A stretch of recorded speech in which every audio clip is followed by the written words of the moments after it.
All right. Well, good morning and good afternoon, everyone, and welcome to the November edition of the Electrification Coalition's Charging Infrastructure webinar series.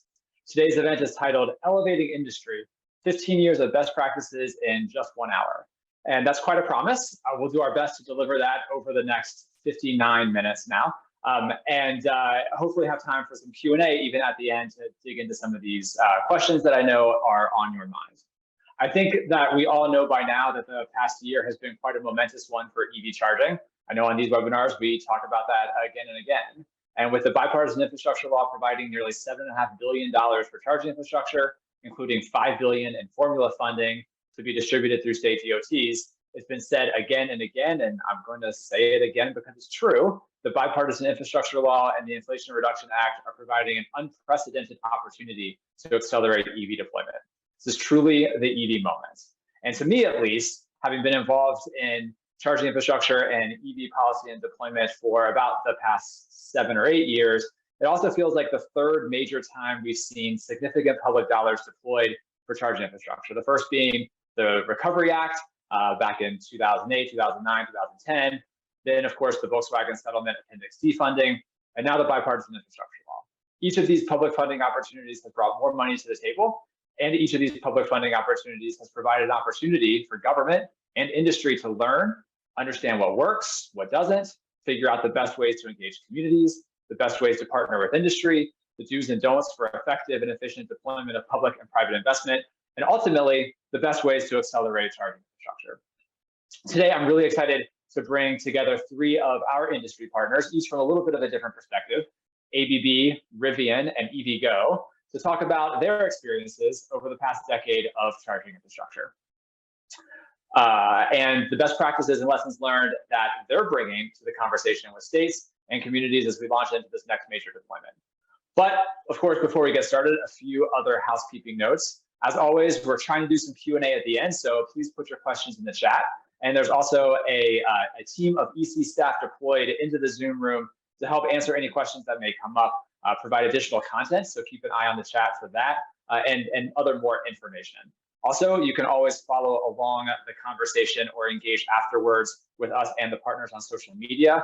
I know on LinkedIn and Twitter, if you check out @Electric Roadmap or look for the Electrification Coalition, we'll be providing some content there as well. So that is it for my intro. And without further ado, we will go ahead and get to the next speaker. We'll have all 3 of our partners today will be providing a brief presentation to talk about the approach that they're bringing to charging infrastructure in this next major deployment. And then at the end, we'll bring them all back together to have a little roundtable conversation. So first, I will bring up Alex Beaton. Alex is a senior manager of market development and public policy at EVgo, one of the nation's largest public electric vehicle fast charging networks. In this capacity, Alex leads EVgo's federal engagement to promote transportation electrification and the deployment of charging infrastructure. Alex works regularly with federal, state, and local policymakers to advance opportunities for TE, including the National Electric Vehicle Infrastructure Program, NEVI, our favorite program around here. Prior to joining EVgo, Alex was policy advisor for the Senate Budget Committee and Chairman Bernie Sanders, where he advised the Committee on Transportation and Energy Policy. He also advised Senator Sanders on transportation and infrastructure issues before the Senate Environment and Public Works Committee.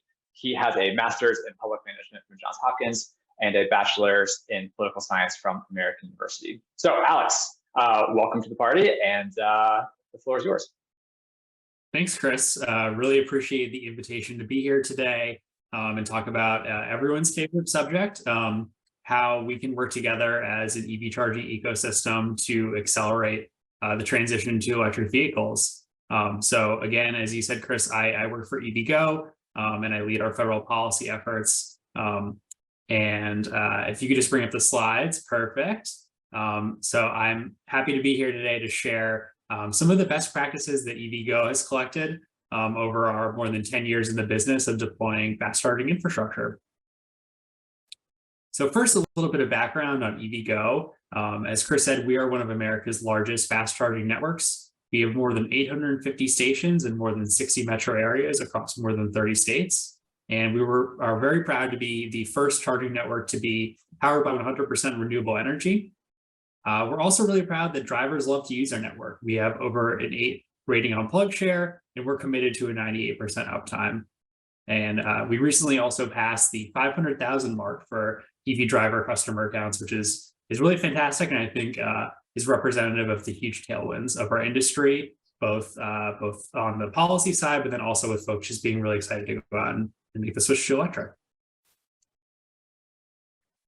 So I think at a high level, what I would love to tell you all about today is that there's all this exciting federal funding coming out, which is really an amazing opportunity. But the good news is that we have been here before. Many state agencies across the country have already been active participants for a number of years in EV charging deployment programs. And these are just a few of many that EVgo has worked with. And those have largely been a part of the Volkswagen Dieselgate settlement and Appendix D of that settlement, where states were able to use some of that funding to deploy EV charging infrastructure in their states. So the good news is that we have a lot of learnings and best practices that we can apply to NEVI from these programs. I think at a high level, before we even get into program design issues and specific policy choices, one of the most important things states can do is build a successful EV ecosystem.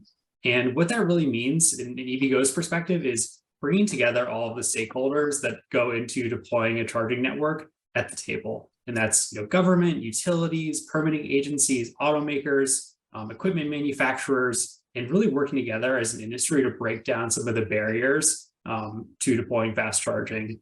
Just an anecdote, in EVgo's experience, it only takes 4 to 8 weeks to deploy a fast charging station, but it can take, or the construction rather, but it takes 12 to 18 months from the idea of a charging station to actually having one on the ground. So clearly, as an industry, we have work to do to speed up these deployments. And I think through initiatives like EVgo's Connect the Watts, if we come together as an industry, we can really make a lot of progress during these federal funding efforts. So I'm going to get into some specific best practices now that we've seen in some of these existing funding programs I mentioned that EVgo believes can be directly applicable to the NEVI program. So first, as states look at what are some of the ways that we can evaluate the different proposals we're getting from industry to build charging infrastructure in our state, we believe that evaluating those proposals with a balanced, quantifiable scoring rubric really is the way to go. And you can see on the right of this slide, I have an example. It's a little dense, but it's from the North Carolina Department of Environmental Quality. And what's really great about this proposal is that it's balanced, it's quantifiable, and it's transparent so that industry can look and say, okay, what is important to the North Carolina DEQ? You can see on the scoring rubrics, it's things like cost effectiveness, renewable energy, environmental justice, and industry can go out and say, what are the projects that will best align with those policymakers' goals? So we would encourage states to take similar approaches and to adopt these types of quantifiable rubrics. Next, I know a lot of states are thinking about, okay, we have this NEVI money, we're ready to start a program. How do we decide who is going to be, are we going to do a bundle of a site? Are we going to do site-by-site awards to build out our corridors? And EVgo would really suggest that the site-by-site award is really the way to go as opposed to bundling. And you can see the example on the right I want to highlight. It's from the Texas Department of Transportation, and it's from their NEVI plan. And you can see they have quite a number of stations they're looking to build in the state. And what's really great about it is they're looking to do the site-by-site approach. And there's a lot of advantages for that for drivers in the state. There are more networks to choose from. There's greater resiliency if there's an outage, and the state isn't dependent on one charging network for the build out. Excuse me.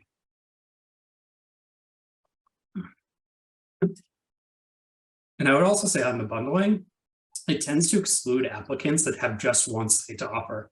So if you're a small business, and you only want to build for one site, bundling really disadvantages your approach.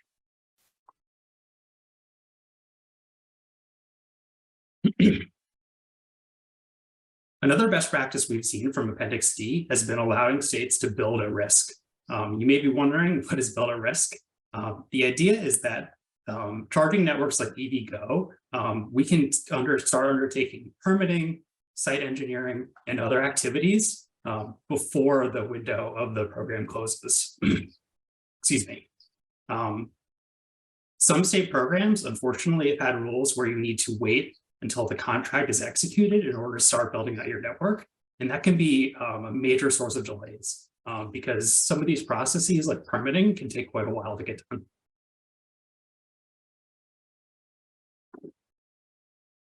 And then, almost to close out, I want to share a little bit of information on the concept of community charging. So community charging is charging that can be closer to where folks live, work, and play, as opposed to corridor charging, which is really the focus of the NEVI program initially. And the UCLA Luskin Center did a study on multifamily resident charging behavior. And what they found is that multifamily residents prefer and use locations that are closer to home. And you can see that on the graph on the right. They tend to prefer locations that are closer more significantly than folks who live in single-family dwellings. And the case study I wanted to share is from the California Energy Commission. And they recently released a grant and actually finished a solicitation earlier this year called the REACH program. And what REACH found is that, or rather what REACH did, is that they targeted locations that were close to these multifamily dwellings. And we think that's important because, as you all may know, states need to focus on can only build on interstate alternative fuel corridors to begin with. And once that's complete, they'll have a great deal of flexibility for where they can use their federal dollars for NEVI.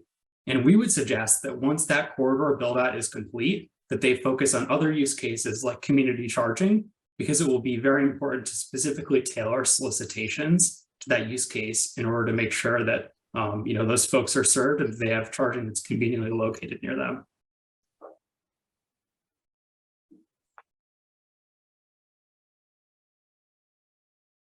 And the final one to wrap up, and I think this one kind of can go without saying, but it's actually very important for the execution of a state program, and that's to coordinate and communicate with stakeholders.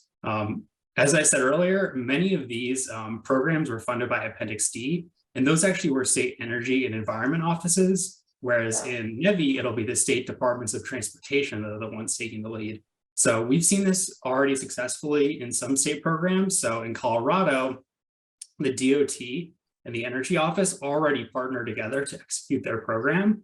And this is an approach that we think should be replicated for NEVI, because these state energy offices already have an incredible amount of expertise and experience from everything from writing an RFP to contracting to working with a private vendor. So it would be a real shame, in our opinion, for that experience to get left on the table. So we would suggest that agencies seek those interagency partnerships like happens in Colorado. We have the Michigan Environment, Great Lakes, and Energy Department on this list. They're taking a very active role in Michigan's NEVI deployment. So we think that'll be a best practice that will really set up state agencies for success. Deploying funding quickly, but in multiple rounds that are predictable, is something we've seen also in Colorado and Pennsylvania as well. Is very helpful for the private sector because we are continuously developing new sites for our charging stations. So if a state has a program that only launches one time a year, occasionally we have sites that may be really fantastic for that program, but they're just not available, or the timing may not align with the program launch. So by having maybe 2 solicitations a year, one in the spring and one in the fall, it's more likely that program administrators will have a greater amount of choice when they're evaluating their proposals. Regular communication and frequent updates. Again, it sounds simple, but it is so unbelievably important, particularly in the landscape of NEVI, where you're going to have 52 programs across states and territories for the private sector to track. So regular updates on when programs are going to launch, how long the RFP will be open, when they anticipate making awards, will be critical to helping make sure the private sector is involved and is ready to compete and is ready to kind of seek those partnerships when the program opens. And then finally, we've already seen this already in Ohio. We've got to give some kudos to Ohio DOT, who already did this year, but allow public comment on draft RFPs. For many state DOTs, this will be the first go around for a charging program. So we think the private sector can have a lot of really helpful feedback for them on the draft RFPs, because we've seen this before. I showed the list earlier of all of the state agencies that EVgo has worked with in the past, but we can offer some suggestions to help streamline the contracting process on the front end so that when the RFP is finalized, the whole process should go quite a bit more smoothly. So allowing that public comment draft RFPs, we think will be a great way to coordinate with the private sector.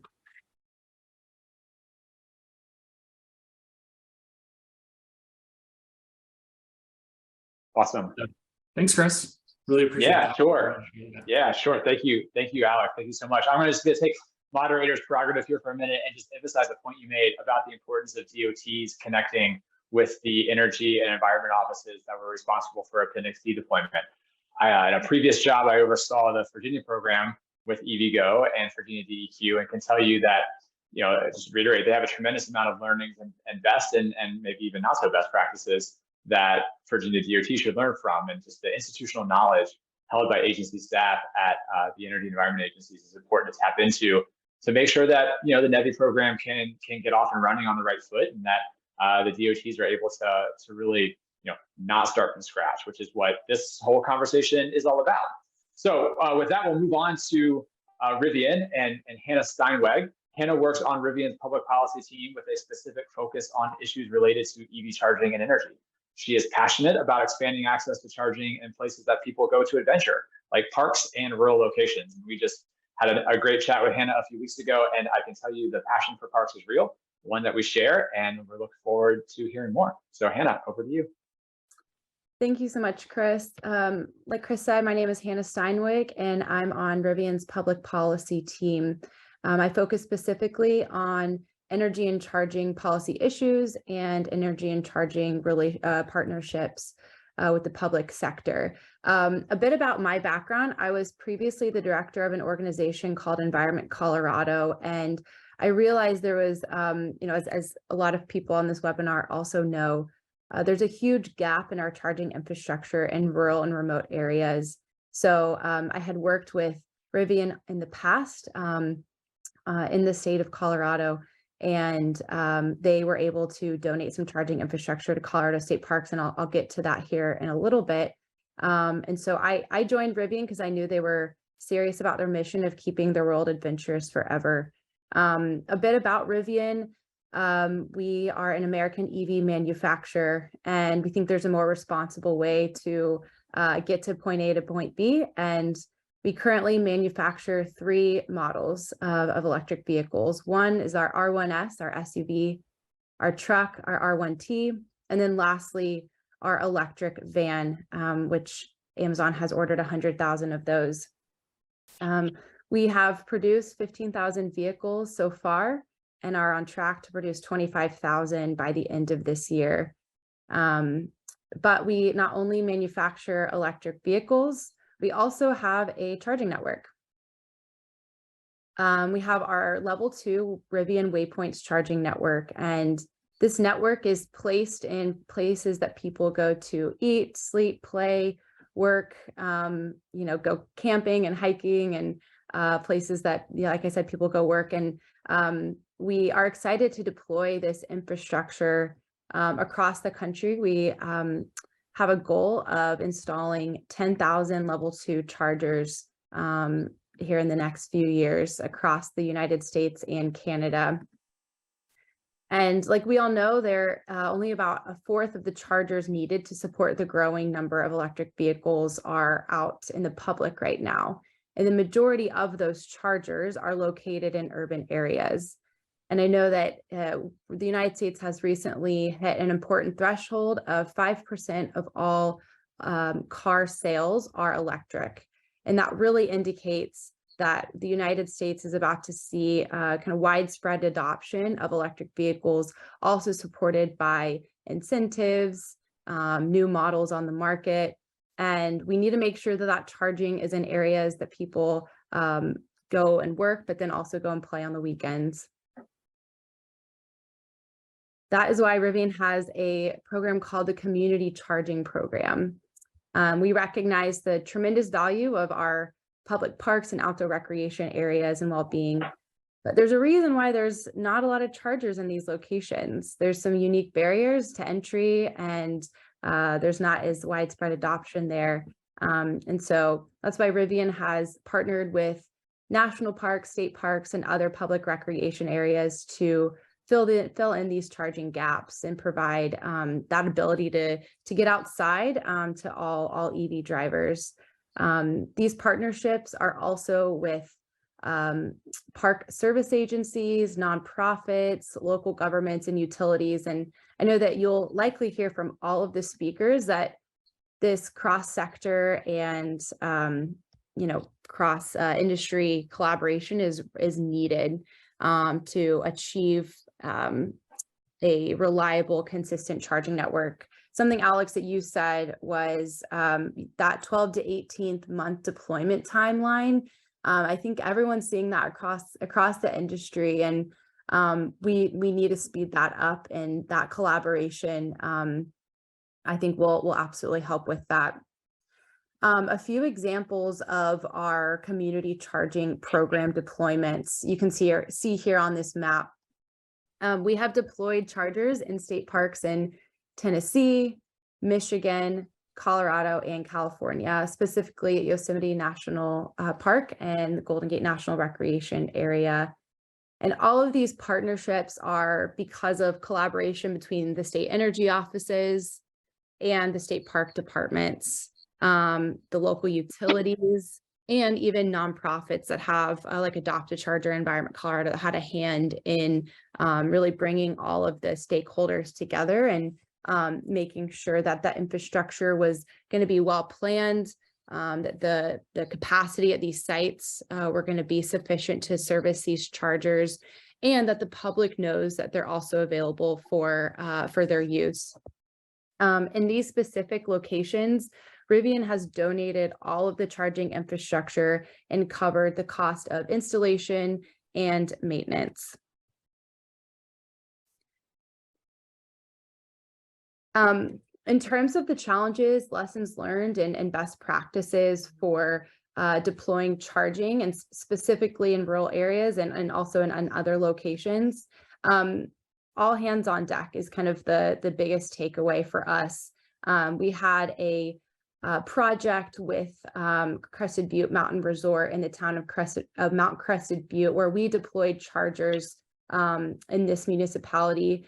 But we had, in order to do so, we worked with Gunnison County Electric Association. We also worked with NRECA, and then again, the town of Mount Crested Butte. And while Rivian or the town of Mount Crested Butte was not the direct recipient of the Charge Ahead grant in Colorado, we all put our heads together to figure out how to reduce the cost of the project. And Rivian also owned and operates these chargers. And so that deployment and that site design was, informed by us, where we know exactly kind of where to place these chargers, where they're going to be the most highly utilized. And again, this public-private partnership was structured to leverage each of the stakeholders' expertise. The plans have been approved, these NEVI plans. I think that the federal government did a good job at providing these standards, but again, a lot of the decisions around how to implement the National Electric Vehicle Infrastructure Plan is left to the states. And there's a lot that needs to be solved, a lot of issues that need to be solved, a lot of kind of, I would say, devils in the details. One, we want to encourage states to streamline permitting. I'll point to California's effort to allow jurisdictions to opt into a streamlining kind of certification, and that will help with that 12 to 18 month timeline of deployment. Connectivity, that's another issue that states are needing to look at. We have, I know that in order for chargers to be networked, they need to be able to be connected, and that a lot of federal funding through the BEAD program is going to give states some extra support to deploy rural broadband. And if we are going to get these chargers in communities that have been historically overlooked, there has to be that connectivity there. And so I think states need to pay attention to that. Workforce development. We are, we want the installers to be trained, but we need to make sure that there is a good amount of installers that have those certifications. Otherwise, that timeline of deployment could drag on. And then lastly, being wise in deciding what kind of charger capacity for each site. States, want to be able to drag out the funding as far as possible, and by over or under prescribing how kind of the power capacity of each charger or the sites can maybe eat up at funds that they don't need to be using, but then also making sure that we are future-proofing sites. Right now, a lot of the public funding anticipates a certain usage, but future-proofing sites will allow for the installation of more chargers at sites, which will then reduce the cost overall and in the long term. I also just want to flag that there's a lot more funding out there than just the National Electric Vehicle Infrastructure Program. This is great. It's going to be building out our corridors and allow people to move along those highways. But we are also excited to see the discretionary grants be distributed. I think this program is going to fill in a lot of these charging gaps that the NEVI program does not get to. And I think that, NEVI gets a lot of attention. It's great. It's a great start. But we want to make sure that the grants are going to be distributed along with other programs that both the federal government, state governments, and utilities have available for applicants. Through IIJA, a lot of programs that previously existed are now electric vehicle service equipment is now an eligible cost, or an eligible project to be able to apply. And this is the SEP program, CMAQ, Surface Transportation Block Program, and there's also new programs in the Inflation Reduction Act that will support the deployment of charging. And so I think once that first round of funding through NEVI is distributed, we encourage states to look at what their charging gaps are that NEVI does not address, and work with their state DOTs to see how those programs can support the deployment of charging, whether that's fleet or community charging or other level 2 charging. And then lastly is we want to ensure that this public funding is going to communities that need it most. EV charging is an incredibly new technology, and relatively, and the communities that need that charging, don't necessarily know where to start. And so I think the role of private industry really is to connect these site hosts and these municipalities and these transit agencies with the right resources and tools that the states are providing, but then also provide administrative support and kind of industry expertise as they look to deploy charging in their communities. And so Rivian is encouraging those communities that may be looking at this for the first time to contact their state energy offices and their state DOTs to get that administrative support. And on the other side of things, I think something that states can do is develop tools that are user-friendly to be able to access this funding. I also want to point to Colorado. They developed a map where you can put in your address of where you live, and it populates what funding programs are available. There's a lot of layers. Obviously, there's federal funding, there's state funding, and utility funding, and to be able to navigate each program's eligibility and what project costs are eligible. These tools that states can provide can really help demystify the EV charging planning process.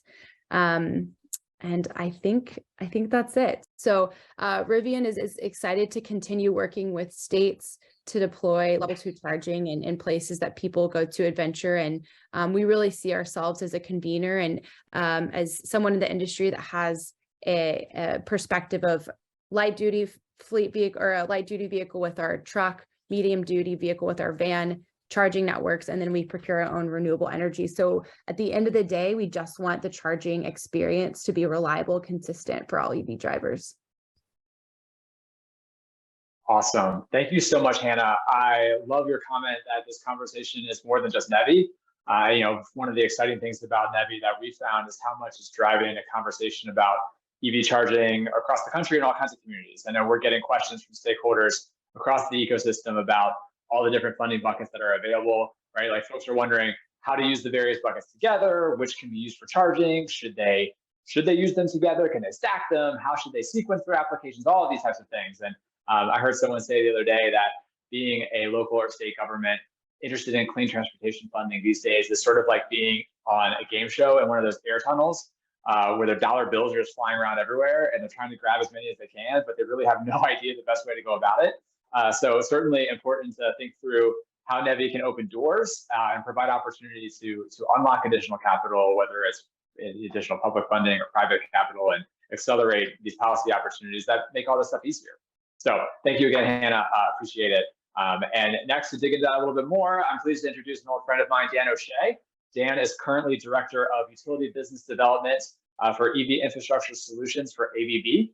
And since 2010, Dan has been providing EV charging strategies and solutions for corporations, public agencies, public and private utilities, fleets, transit agencies, investment firms, and other organizations. This includes managing EV charging installations, solving complex infrastructure issues, developing policies, introducing new technologies, and lots of speaking engagements like this one.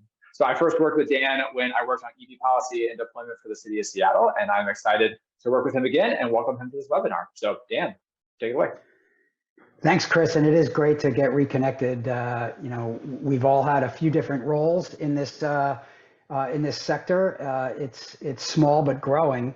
It's growing so fast that actually I have a new role in where I'm managing business development for the U.S. market that includes utilities, public charging, fleet, and vehicle OEM relationships now in the U.S. And I'm very happy to have heard from both Alex and Hannah with great actionable insights that folks can walk away with from this webinar. As for my background, I started doing this, as Chris mentioned, in 2010, which I think, relatively speaking, we could refer to as the Pleistocene era of EV charging, which sort of makes me a bit of a dinosaur, but I'm not going extinct anytime soon. I'm going to be here for a while. And I've seen a number of things. I first started with the ARA Funding Act and then worked at ChargePoint. Then I was a consultant and been at ABB now for 3 years. So I guess we can bring up the slides and I can give you a little background on ABB e-mobility. We are the largest deployer of EV fast charging in the world. In North America, I'll focus here, we've deployed over 6,000 chargers.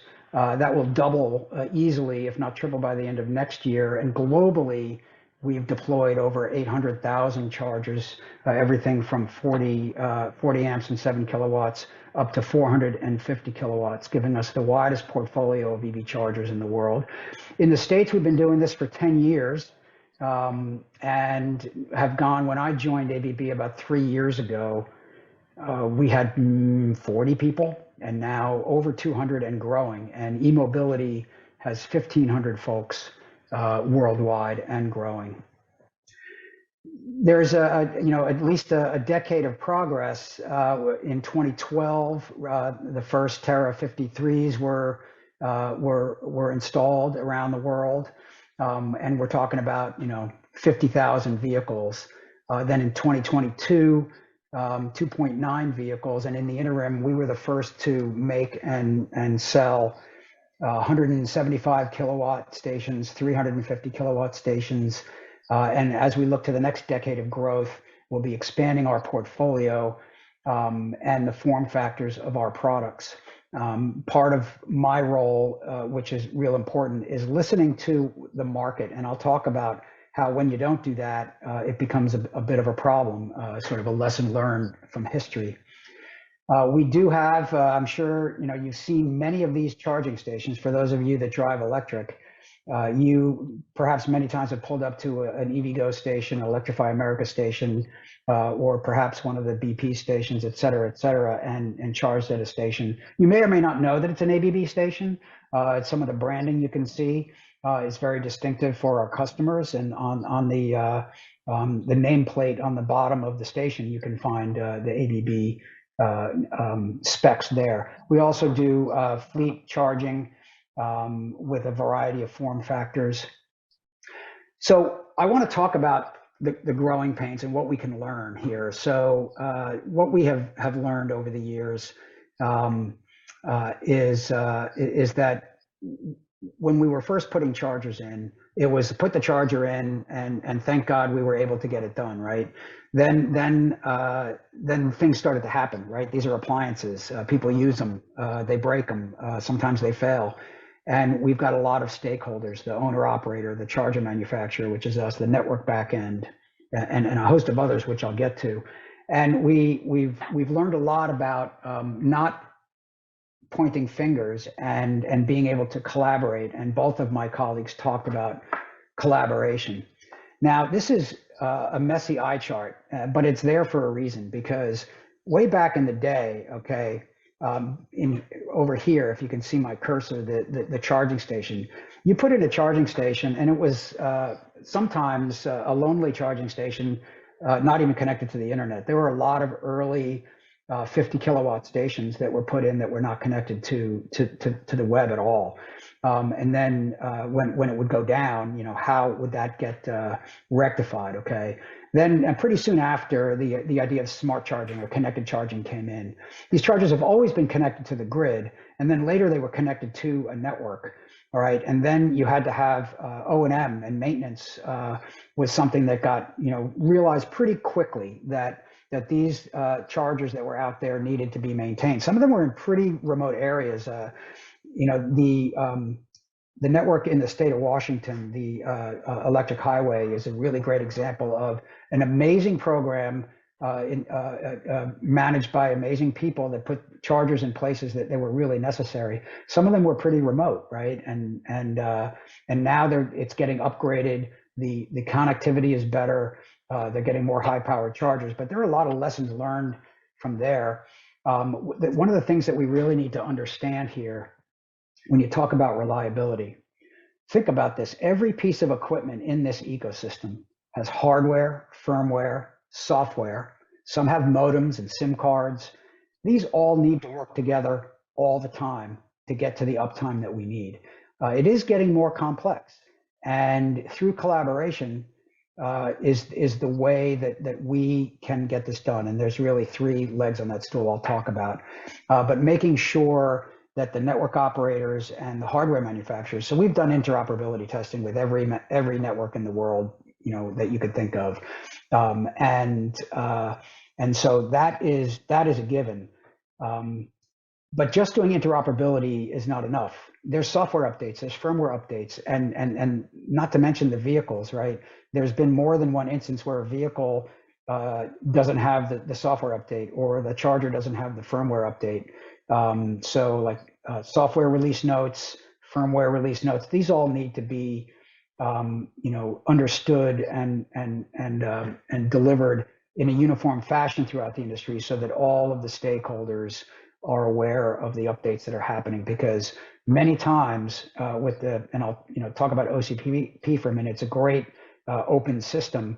It has its limitations in delivering the error codes that are necessary to remotely diagnose stations. I'm getting into the weeds a little bit, but we're now in a process of better understanding it and making sure that everybody essentially speaks the same language when the products are getting developed together in a collaborative space.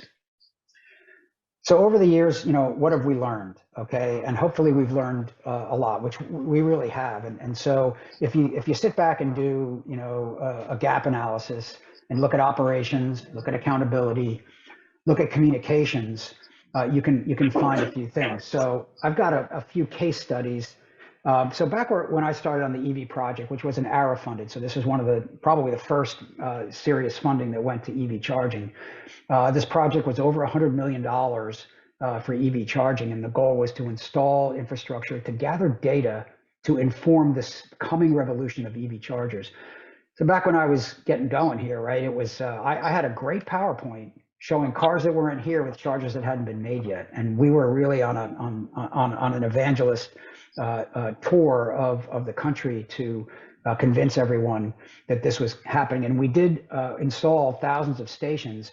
And as a first mover, we weren't the only ones. There were others that were doing it too. It was early, and reliability and availability was an issue.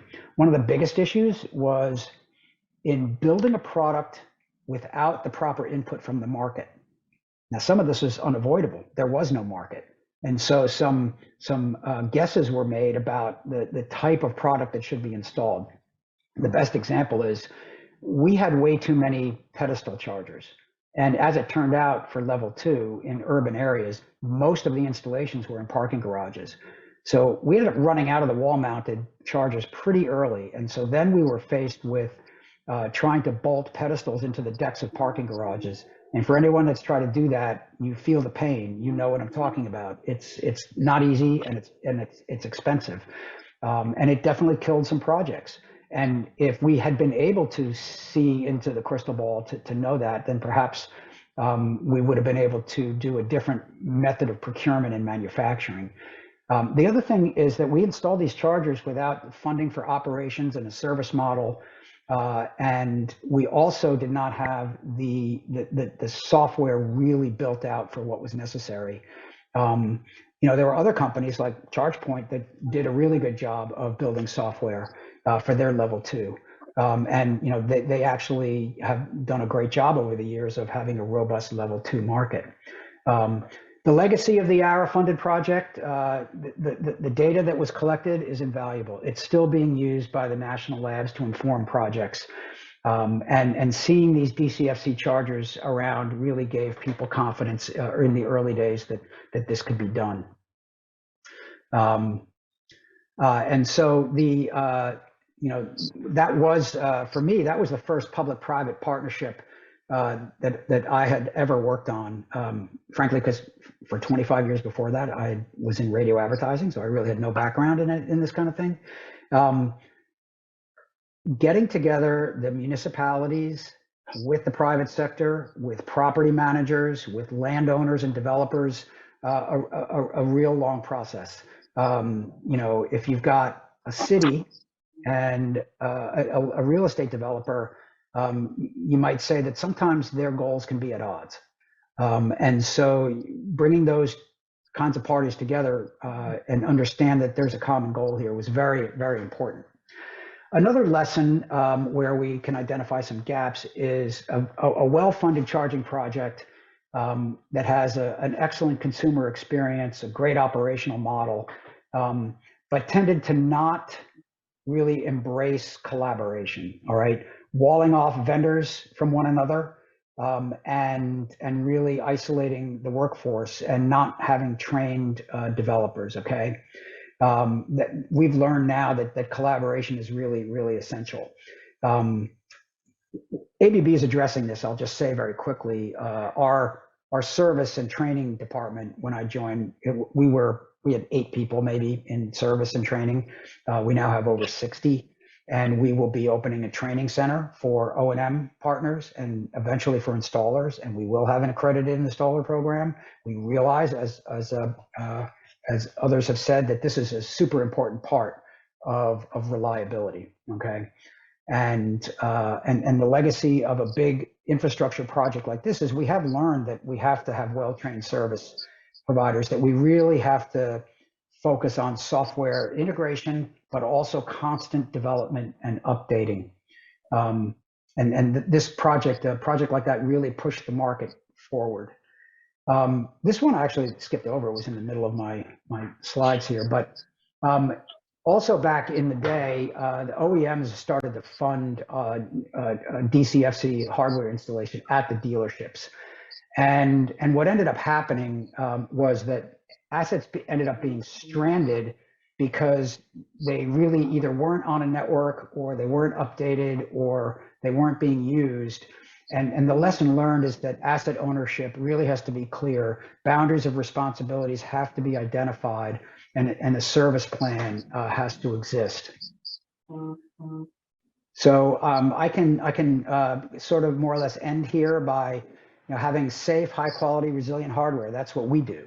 Having connected and networked hardware, we provide the technology to enable that.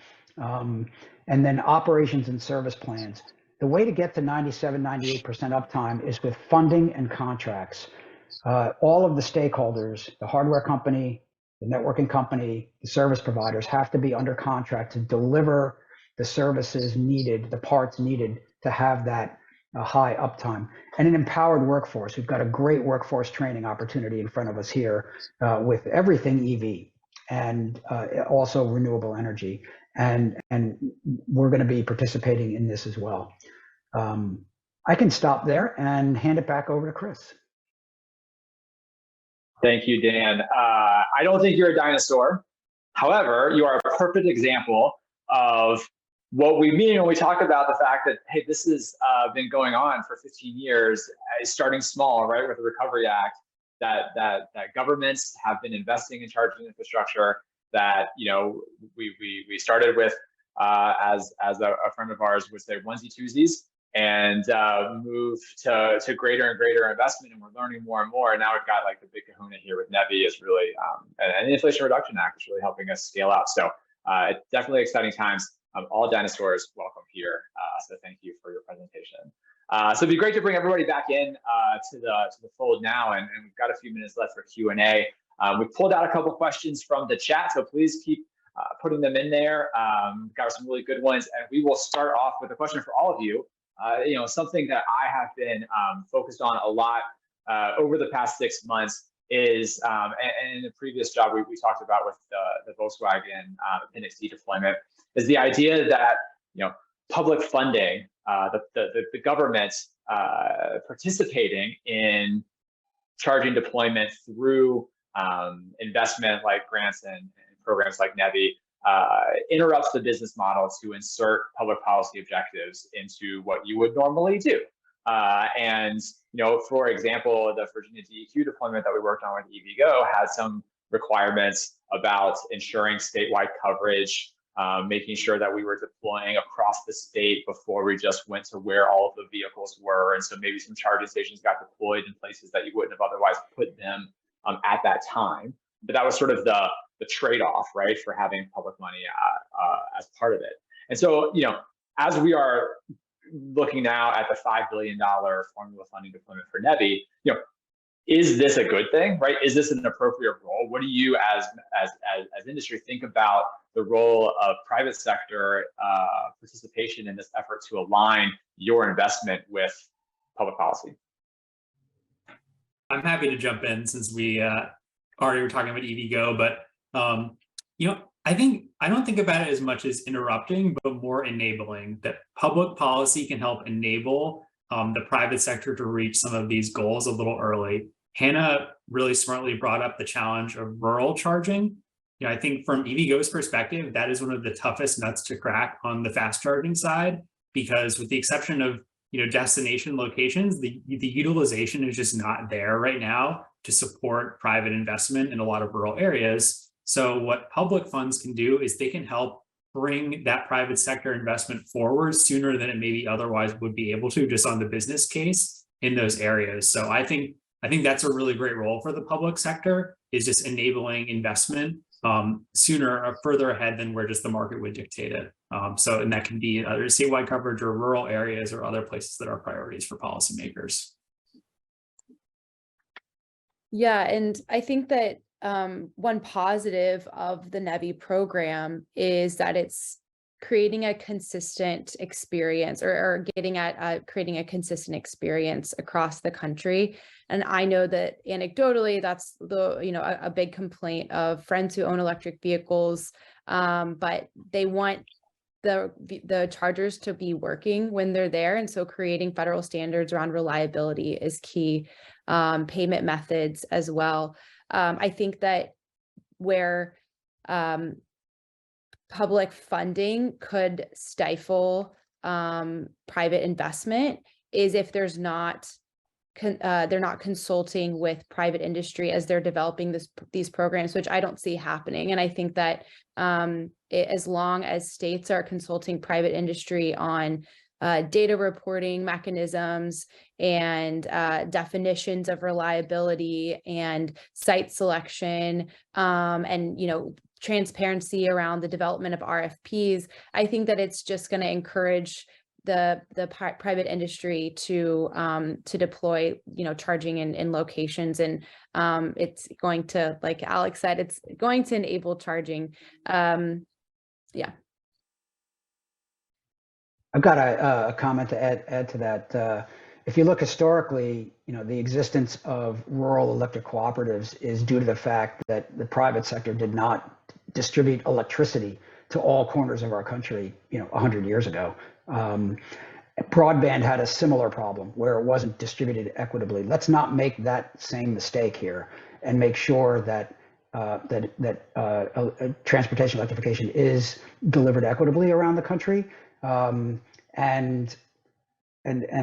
someone mentioned the stacking of incentives. So this is where the rural electric cooperatives could come in, right? And they should be consulted, not only in NEVI, but they could have their own programs. Some of the IOUs have programs. They can't benefit directly from NEVI, but there's other funding out there, and this can be used to make sure that infrastructure is deployed in these sort of underserved areas. And I think it's an important thing to understand. That's a great point. Thank you, Dan. You'll have to tell us stories about the rural electrification project from back in your day later on. I don't know what era that was. It was. I asked Ben Franklin right after that kiting incident. So talking about inserting public policy to enable industry. Hannah, you mentioned ensuring that public funding is routed to communities who need it the most. Dan, you were just talking about the rural communities and other disadvantaged communities, making sure that they're not left behind. The Biden administration has the Justice 40 initiative that's helping ensure that benefits of public programs like this go to disadvantaged communities. How is that going to be executed? What do you see as your role as industry in that? And what other stakeholders do you think need to be engaged in that process?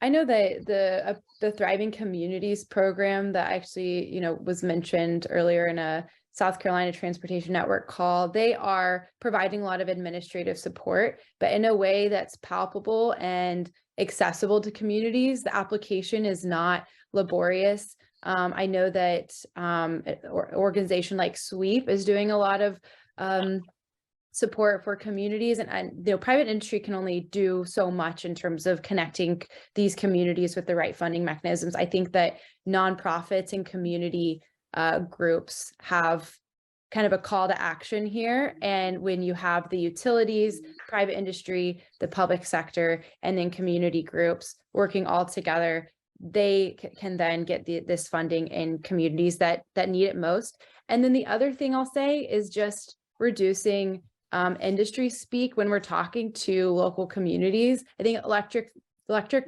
your EV charging is a very kind of hyper specific niche technology that is so new to people. And so talking about it in a way with mayors and city planners and transportation officers, kind of inspiring them on what the economic benefits are, what the community benefits are, I think will really motivate them to put in the time to submit these applications and access this funding.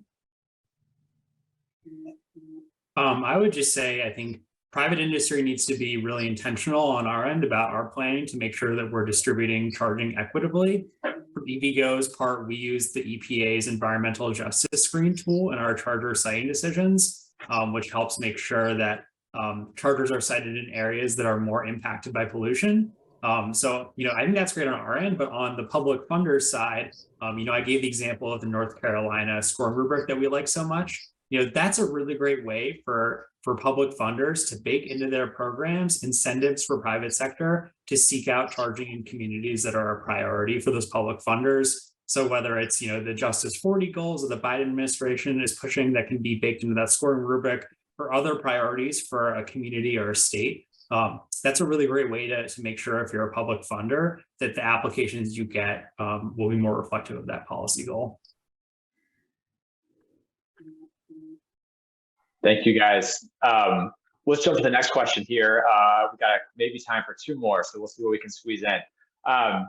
So we had a question from the chat about global supply chain bottlenecks. And so folks are curious about what impacts, if any, your companies have experienced from that, and how can public agencies like state DOTs or local governments address those challenges with their plans and their approaches to deployment?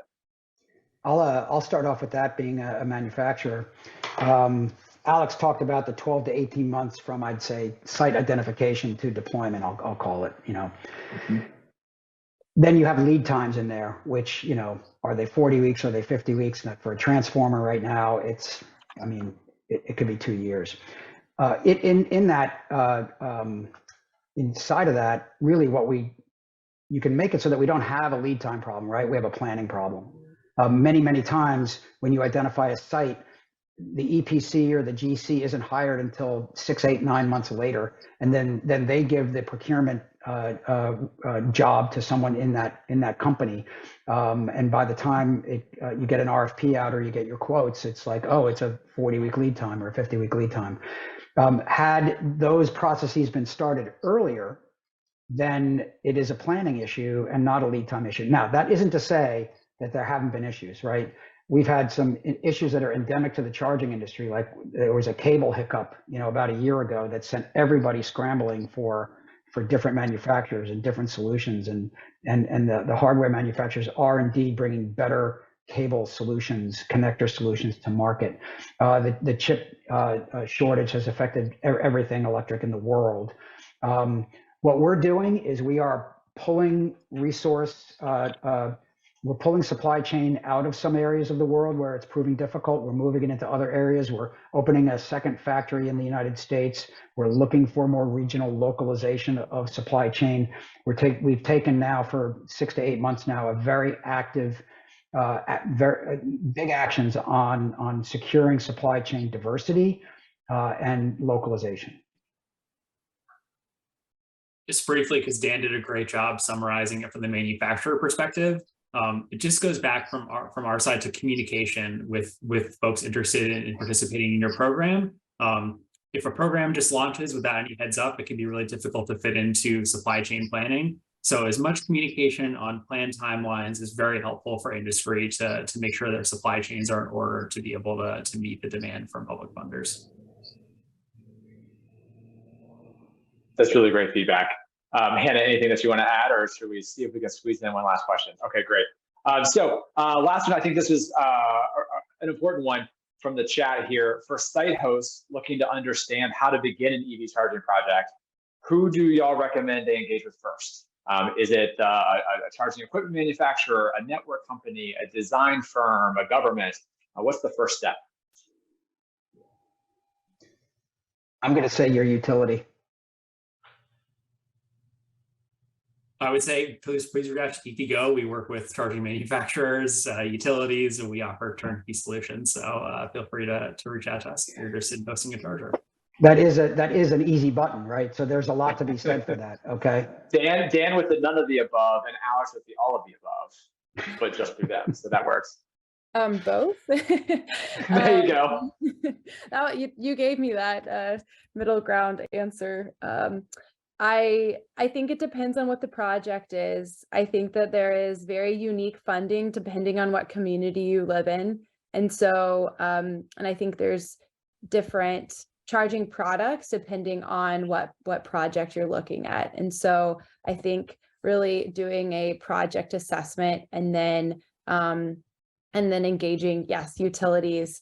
Of course, Rivian, we have an interest in working with you all for our waypoints chargers, and then also making sure that you have the public sector involved, because it often aligns with what their climate change goals are. And oftentimes there can be some momentum and excitement behind a project when it aligns with the community's goal.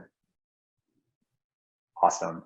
Well, we will have to leave it there. Thank you all so much, Alex, Hannah, Dan, for joining us. Really appreciate your time. And thank you to the folks who joined us on this webinar. Our next one will be December 15th. I believe the title there is Miles Driven, a Year in Review. So I hope that you will join us for that. The registration link should be popping up in the chat if it hasn't already. And then a recording of this webinar will be online on our website and accessible via our social media. So if you want to watch it again or send it to your friends, check it out there. So again, thank you so much to our panelists. We really appreciate it. And we will see you all next month. Thank you. Thank Thanks. you.